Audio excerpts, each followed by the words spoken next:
Hey everyone, toshiibeats here, and today I'm in a Mazda Miata or Mazda MX-5, but this is an '07. Honestly, a pretty modded '07 Mazda MX-5. This is a time attack version. This is not the normal 2-liter 160-ish horsepower car. This makes a good 250 with some different kind of tires, nice RPF ones, and a dash that looks a little weird to me, but we're going to get it out here and we're going to drive it.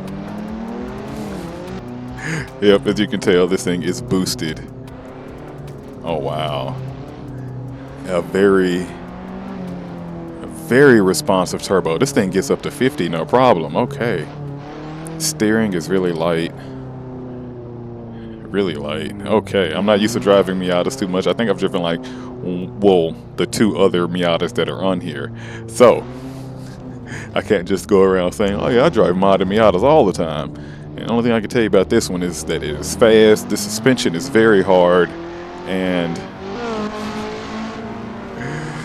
okay, and it's putting a smile on my face. Yep, this is gonna be a good time. Let's get this up here and get this 0 to 60. Alright, let's see.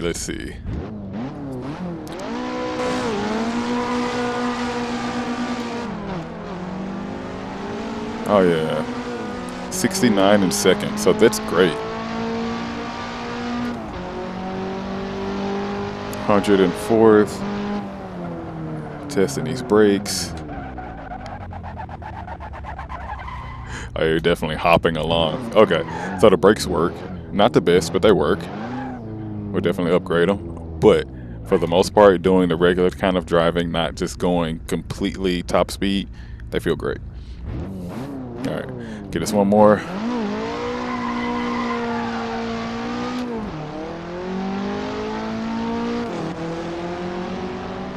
It honestly picks up really well.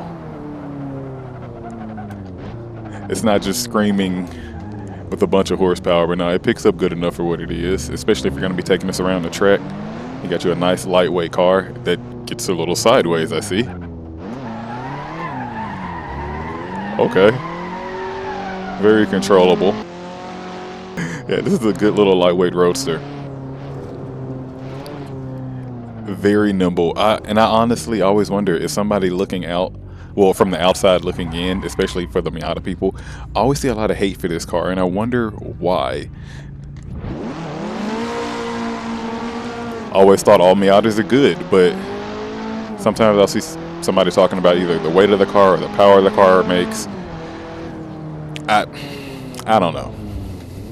Like I said, from somebody who can't really fit in these things either, honestly, being able to drive them on here is a pretty good relief. And the thought of having something like this being this capable, I'd be pretty excited about it. I can get whatever everybody's on about when it comes to the Miata. Definitely a pretty decent canyon car. The most I'm definitely seeing, though, the brakes I would still love to change. And at this point, maybe the tires. They seem to give up a little too quick under anything that's slightly not straight.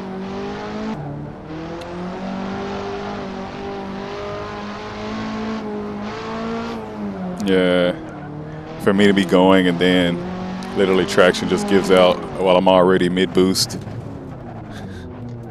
New tires have really helped this car out.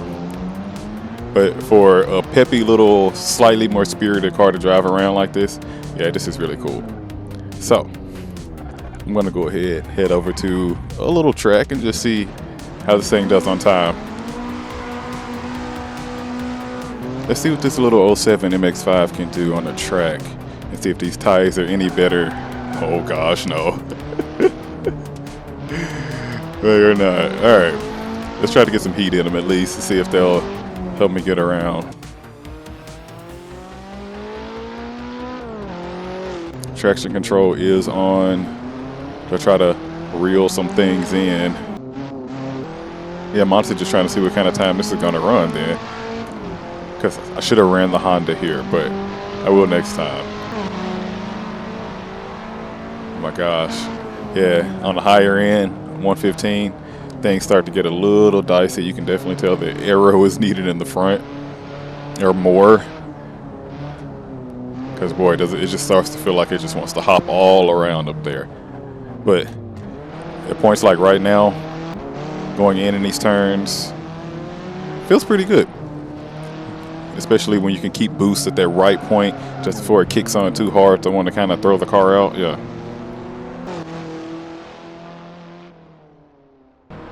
Trying to use the clock in the car this time. So not used to these cars having a little clock in them, especially for something that's not a full-blown track car.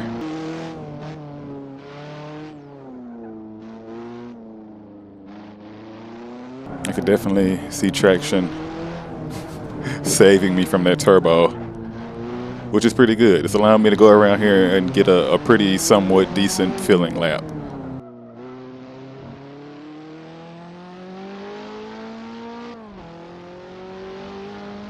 There it is, that bounciness that comes with it.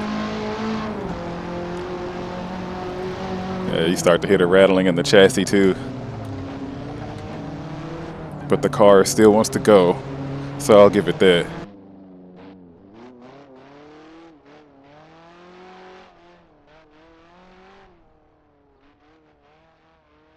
So probably like a 132.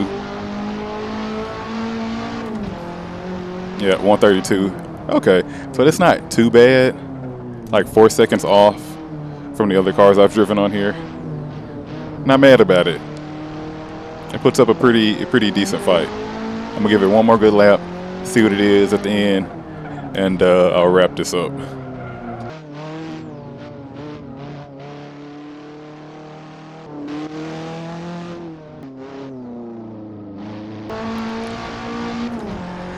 Yep. So right now, modded, this Miata seems pretty fun. I can't just sit here and just nitpick over the different ones because I haven't driven all of them to be able to compare them all. But yeah, this one seems pretty good.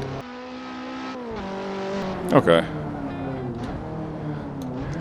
Both ran a 132 for both of those laps, so it's not too bad. But hey, this Miata is good fun. It's good. Well, compared to that 370, I shouldn't have said that. this feels slightly more tame, not as in line with the grip and everything else, but still just a pretty good rear-wheel drive car to go around track, understand what's going on, and how to start, getting a concept of how to drive a boosted rear-wheel drive car without having too much power. So, you know what I like to say. Like, comment, subscribe, and I'll see you in the next car.